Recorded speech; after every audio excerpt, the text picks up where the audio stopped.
महाभारत विषय समस्ते जानिथिबे किंतु महाभारतर जयद्रथଙ୍କ विषय खूब कम लोक जानिथिबे। और जयद्रथଙ୍କ वध विषय मध्य जयद्रथଙ୍କୁ कुंती पुत्र अर्जुन वध करथिले।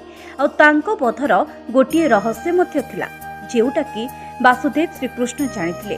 ताहा हेउछि जयद्रथर वध पूर्वरु श्रीकृष्ण अर्जुन को कहिथिले ताहा हेउछि जयद्रथर शिरछेद हेबा परे तळे न पड़ी सीधा जाई जयद्रथर पितांक कोଳରେ जाई जेमिति पड़िबो, नहले जिए जयद्रथर शिर तळे पकेइबो तार निजर शिर चारिखंड होई फाटिजिबो।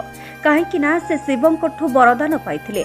तेणु अर्जुन तांको मुंडकु तीररे नै तांको पिताश्रींक कोଳରେ पकेइथिले। आ जयद्रथଙ୍କ मुंड तांको कोଳରେ पड़िबा मात्रे तांको ध्यानभंग होइथिला। ଆଉ ତାଙ୍କ କୋଳରୁ ତାଙ୍କ ପୁତ୍ରର ମୁଣ୍ଡ ତଳେ ପଡ଼ିଯିବାରୁ ଜୟଦ୍ରଥଙ୍କ ପିତାଙ୍କ ମୁଣ୍ଡ ଚାରିଖଣ୍ଡ ହୋଇ ଫାଟି ଯାଇଥିଲା ଆଉ ସେ ମୃତ୍ୟୁବରଣ କରିଥିଲେ।